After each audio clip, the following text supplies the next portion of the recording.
10장에 와서 사도 바울의 말씀하는 분위기가 조금 바뀝니다. 그래서 앞부분까지는 조금 회유하는, 격려하고 기뻐하고 안심하는 이제 그런 내용이고, 또 헌금에 대해서 이야기하지만 아주 조심스럽게 이야기합니다. 그러나 이제 10장부터는 좀 강하게 이야기합니다. 자기 이제 자기 변명, 사도 바울에 대한 비난에 대한 자기 설명, 이제 그것이 이제 10장부터 나옵니다.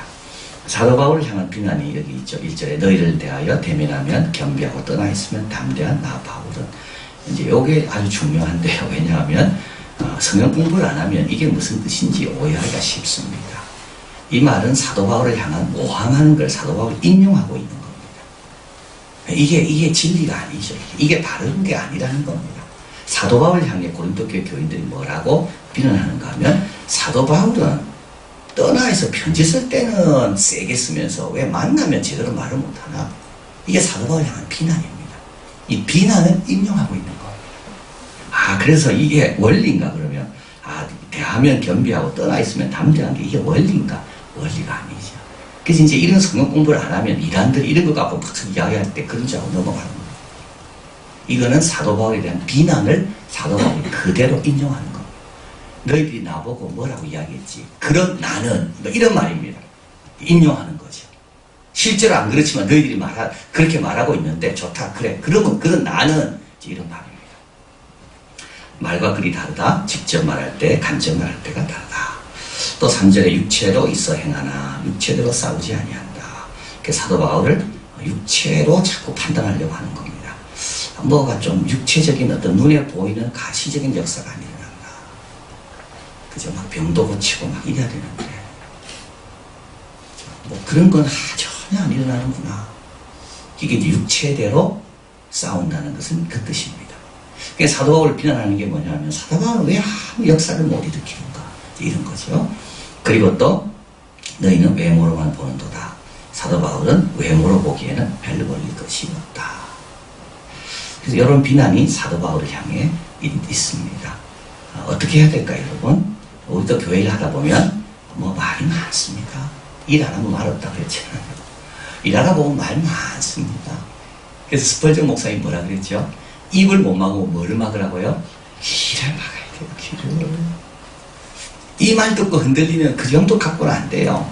그래, 니는 뭐 이야기해라.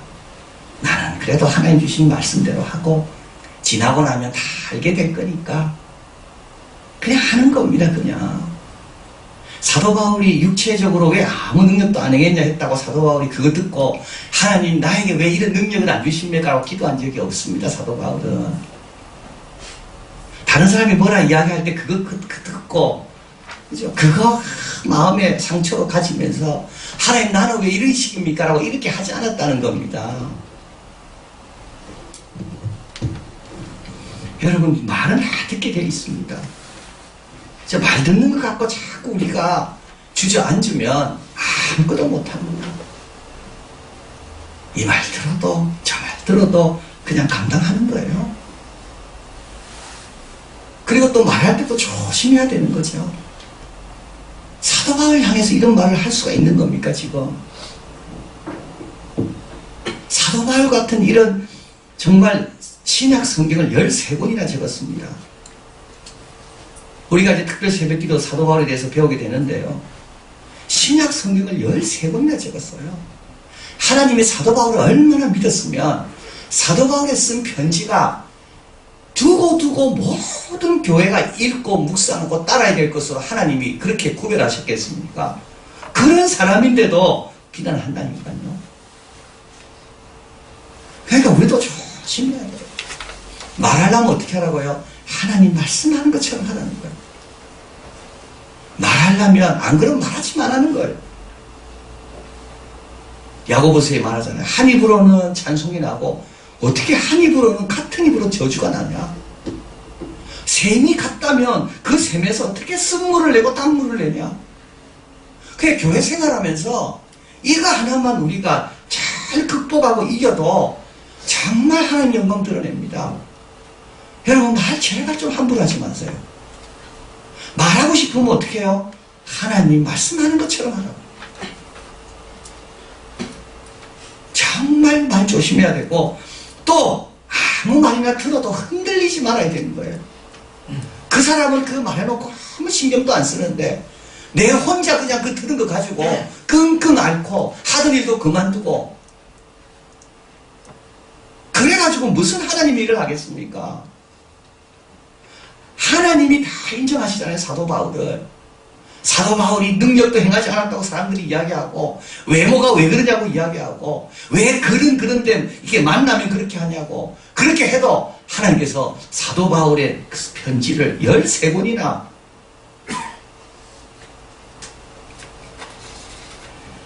자, 그래서 여러분, 우리가 고린도 후서, 전서, 후서를 대할 때 꼭 우리가 마음에 새겨야 되는 것 중에 하나가 바로 이겁니다. 야, 사도 바울 같은 사람도 비난한다. 우리 예수님 뭐 들었다고요? 저는 이 말 들을 때마다 너무 은혜가 됩니다. 예수님은 욕을 들었다고, 욕을. 여러분, 욕 들을 때 기분 좋은 사람 누가 있겠어요? 지금 내한테 욕하는 사람도 없습니다. 어디 감히 내한테 욕을 해요?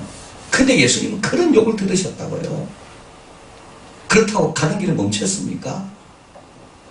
욕을 들으시되 대신 욕하지 아니하시고 오히려 친히 십자가로 올라가서 그들의 죄를 다 감당하시는 것 아닙니까? 그래서 여러분, 너무 우리가 이 말 들었다고 이래 넘어지고 저 말 들었 저래 넘어지고, 그리고 또 말도 함부로 하면 안 돼요. 야고보서에서 이렇게 말합니다. 화평을 심어 의를 거둔다고. 우리는요, 의를 심으려 하기 때문에 뭘 거둡니까? 화를 거두는 거예요. 화평을 심으려 하면 열매가 이상하게 의로 바뀌어요. 이상하게 화평을 심었는데 하나님 원하는 의가 맺힙니다. 근데 나는 내가 생각하는 이게 의라고 생각하고 의를 심으려 하잖아요, 자꾸. 근데 그게 의로 열매 맺느냐? 절대 그렇지 않습니다. 오히려 상처가 돼요. 자, 사도 바울을 향해서 사도 바울은 왜 그렇게 이중인격자냐? 이 말이죠. 이중인격자냐? 안 볼 때는 막 말하다가 만나면 아무 말도 못하는 이중인격자냐? 자, 사도 바울은 주장은 뭡니까? 일찍 그리스도의 온유와 관용으로 너희를 권하고, 친히 너희를 권하고, 내가 예수님을 닮은 거다. 너희를 만났을 때 내가 겸손하게 조용하게 대하는 것은 예수님을 본받는 거다. 또 너희와 함께 있을 때 나로 하여금 이 담대한 태도로 대하지 않기를 구하는, 이 담대하는 것은 이건 좋은 뜻의 담대함이 아닙니다. 용기가 아닙니다.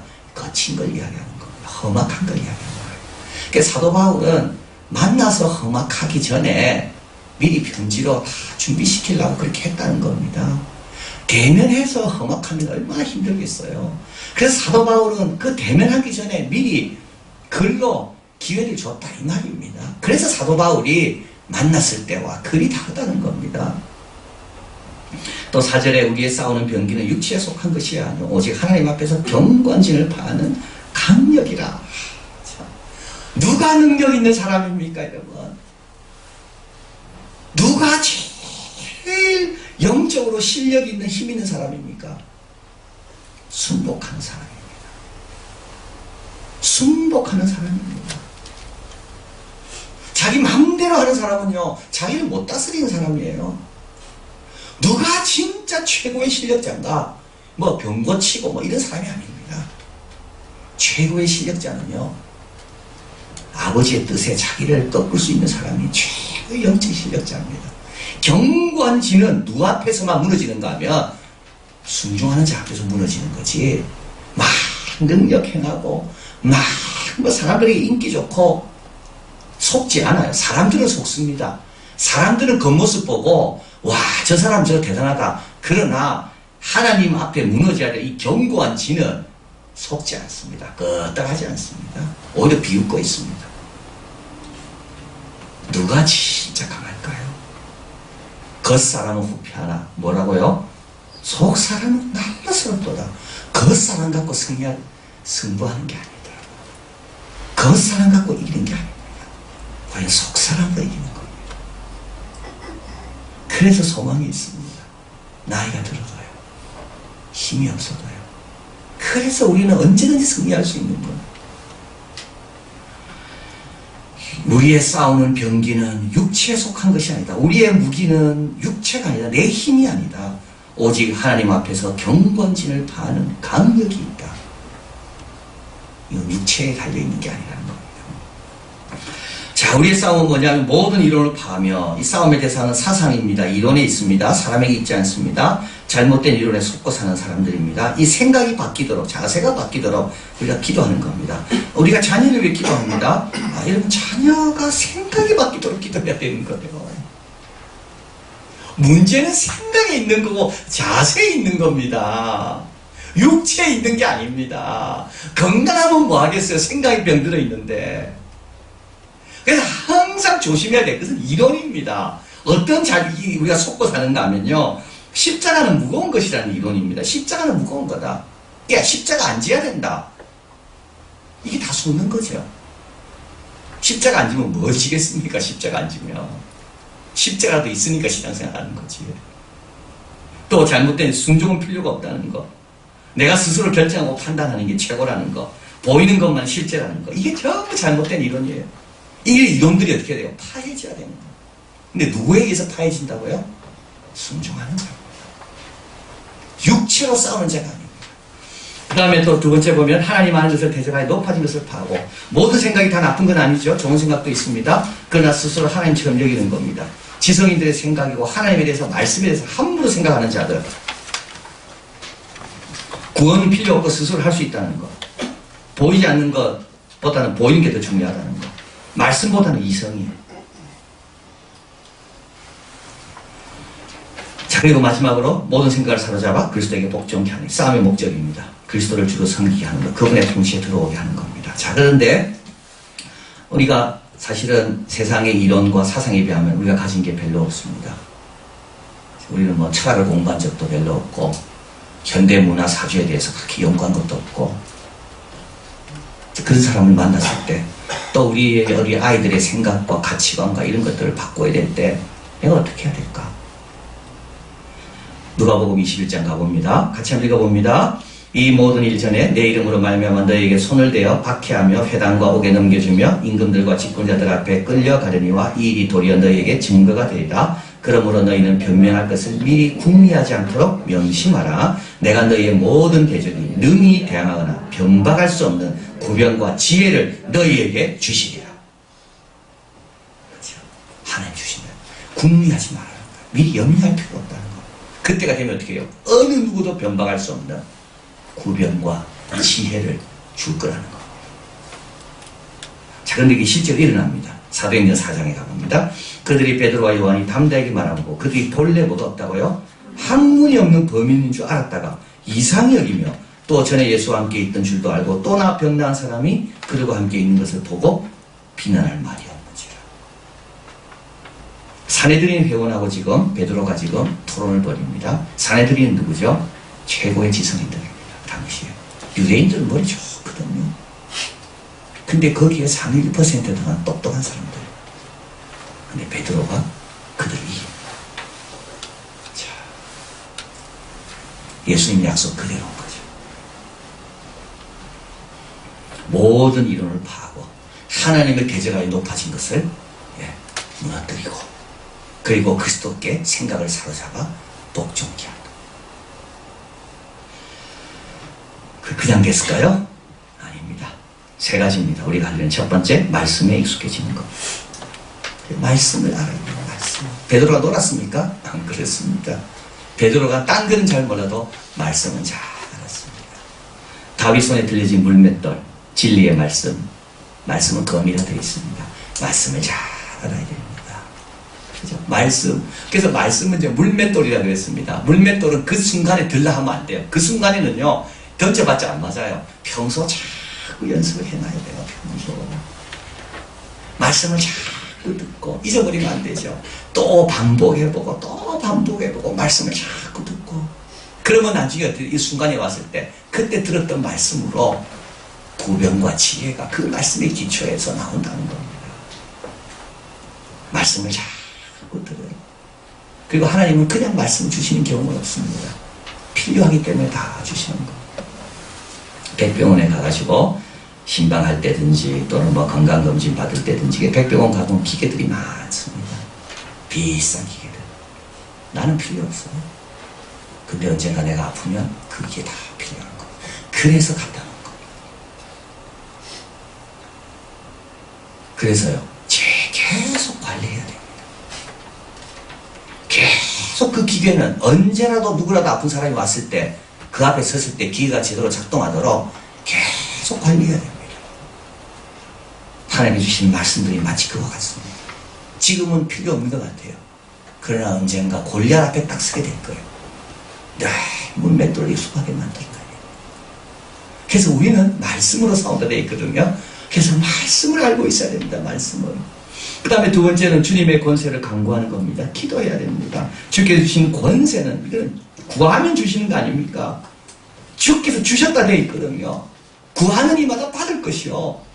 기도해야 되는 거예요. 기도해야 돼요. 오늘 제가 좀 책을 읽다가 르네상스 읽다가 루터가 종교개혁을 합니다. 루터와 에라스무스는 너무 비슷합니다. 뭘 비슷하면 성경을 강조했다는 게 비슷합니다. 그런데 다른 게 있답니다. 루터는요, 하루에 3시간 기도했더라고요. 에라스무스가 따라올 수 없는 영적인 힘이 루터에게 있었는데, 루터는 그 영적인 힘이 어디냐면 기도했다. 기도해야 돼, 기도. 뭐로 지금 이런 유가 어디서 나겠습니까? 제 아들이 물었을 때 예수님이 기도 이외에는 다른 방법이 없다. 우리에게 있는 무기는 뭡니까? 육체에 속한 것이 아니요, 말씀과 기도다. 자꾸 여러분 말씀을 묵상하고 반복해보고, 얼마나 말씀이 좋아요. 을을 심어 화평의 열매를 거둔다. 얼마나 좋아. 아니, 거꾸로죠.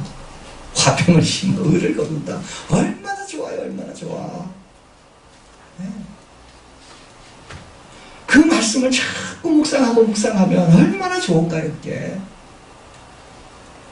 그러니까 자꾸 필요할 때 가서, 말은 화평을 심으면 을을 거두는 거구나.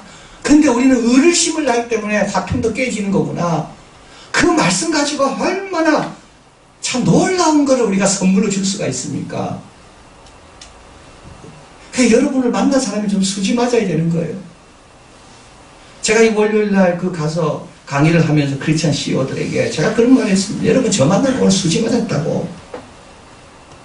끝나고 나니까 진짜 수지 맞았다 그러더라고.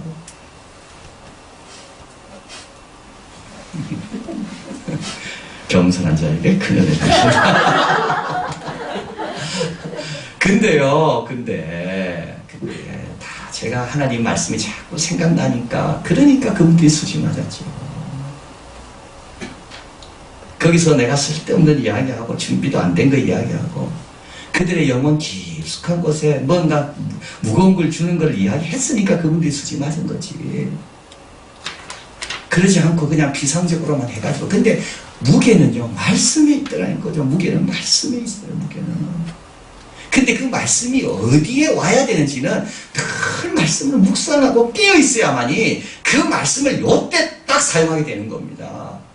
그럴 때 사람들이 그걸 듣고 너무 고마우며 거기에 그냥 순복하는 겁니다. 제가 이제 게임에 대해서 이야기했습니다. 게임 사업 같은 거는 하면 안 된다. 하나님이 부르심이 아니다. 왜냐하면 게임 사업의 목적은 아이들이나 누구나 게임에 더 오래 머무르게 하는 거 아닙니까? 어떻게 더 이 게임을 더 즐기고 어떻게 더 오래 머무는가? 그게 성공의 비결인데 그것만 고민하는 거 아닙니까? 그러면 뭐가 되나요? 다 깨지죠. 직장도 안 나가고 게임에 더 오래 있으니까. 그래서 게임하면 안 된다 제가 그랬어요. 그랬더니 끝나고 어떤 분이 저한테 밥 먹으면서 질문이 있다는 거예요. 뭐냐면 이 중에는 또 게임 사업 안 하는 분이 있어도 괜찮지만 그 말 들으면 아마 상처받았을 거라는 거예요. 그러면서 그분이 게임이라는 거는 꼭 스포츠고 꼭 뭐 그런 중독이 아닌 스포츠고 엔터테인먼트고 막 뭐 그런 이야기 하더라고. 그 순간 내가 그분한테 고맙습니다 그랬어요. 고린도전서 말씀 생각하더라니까요. 강한 자 중심이 아니라 약한 자 중심이라. 먹어도 됩니다. 그러나 항상 중심은 강한 자가 아니라 약한 자에게 어떻게 보이는가가 그게 기독교인들의 결정할 때 기준이라는 거예요. 그건 수지 맞았지. 술 만드는 공장 만들어도 됩니다. 왜냐하면 자기같이 이렇게 잘 절제하고 좋은 데만 사용하고. 근데요, 약한 자가 어떻게 될 거냐는 거예요. 그럼 하면 안 되는 거죠. 그래서 제가 너무 감사하더라고요. 그래서 제가 그분한테 고맙다고 그랬어요. 그 질문을 했기 때문에. 여러분, 우리 지혜로는 안 됩니다. 근데 이거는요, 다 누구에게나 할 수 있는 거 아닙니까? 말씀 다 묵상하고, 시간 내서 기도하고. 그렇기 때문에 세 번째 해야 될 게 있습니다. 우리의 힘과 마음을 엉뚱한 데 뺏기지 말아야 됩니다. 엉뚱한 데 뺏기지 말아야 돼요. 그래서 처칠은 에너지 보존의 법칙이라 해서, 앉을 때는 절대 서지 않고, 누워있을 수 있을 때는 절대 앉지 않는다 그랬습니다. 왜냐하면 자기 에너지를 아껴놨다가 필요할 때 써야 되니까. 우리 예수 믿는 사람도 우리의 에너지를 정말 필요할 때 쓰기 위해서 우리 시간과 우리의 생각과 우리의 마음을 엉뚱한 데 낭비하면 안 되는 겁니다. 남 미워하는데 에너지 다 소모하고 있어요. 그러면 진짜 써야 될 때 남은 에너지가 없다고요. 남만 하는데 에너지 다 쓰고 있어요. 그러면 진짜 기도해야 될 때 에너지가 없다고요. 우리가 쓸 수 있는 가용하는 에너지는 딱 정해져 있거든요. 그러니까 예배 시간 지키고 찬양하고 봉사하고 하나님 말씀 집중하기 위해서는 나머지 필요한 것 말고는 에너지를 다 비축해놔야 되는 거예요. 12절 저희가 자기로 자기를 헤아리고 자기로 자기를 비교하니 지혜가 없도다. 이럴 필요가 뭐가 있습니까 지금? 하나님 앞에서 강력한 진을 내가 어떻게 파하는가, 그게 관심을 가져야지. 남과 자기를 비교하면서 내가 높고 내가 낮고. 집중이 현실이란 말을 다 나눴잖아요. 내가 집중하고 있는 게 그게 현실입니다. 남과 비교하는 것만 집중하는 사람은 그게 나의 전부예요. 그러나 내가 하나님 앞에서 우리들 가운데, 우리 친척 가운데, 우리 식구 가운데 잘못된 생각을 하나님 앞에 어떻게 바로잡을 건가, 그거를 내가 집중하는 사람, 그게 현실인 거죠.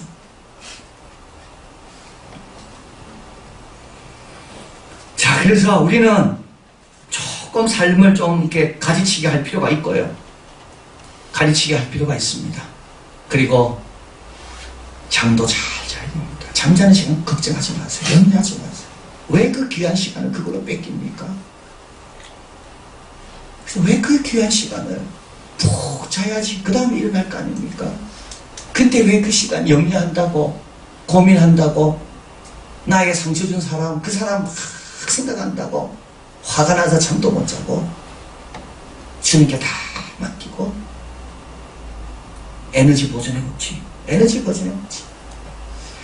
자, 결론입니다. 육체 한계보다 더 큰 일을 감당할 수 있는 자가 되어야 됩니다. 우리가 육체에 있어 행하나 육체대로 싸우지 아니합니다. 눈에 보이는 것이 싸우는 사람이 그게 중요한 게 아니라 정말 하나님 앞에 경건진을 파할 수 있는, 그래서 깨어있고 기도하고 집중하고 그런가. 4장 7절 같이 읽습니다. 우리가 이 보배를 질그릇에 가졌으니 이는 능력이 심히 큰 것이 하나님께 있고 우리에게 있지 아니함을 알게 하려 함입니다. 우리가 육체로 싸우는 자가 아니다. 우리 육체는 질그릇 받으면 안 됩니다. 이 질그릇 갖고 뭘 부딪혀가 이기겠어요. 그러나 우리는 보배를 가졌기 때문에 이 보배를 가지고 하나님 원하시는 더 귀한 일도 감당할 수가 있다. 기도하겠습니다.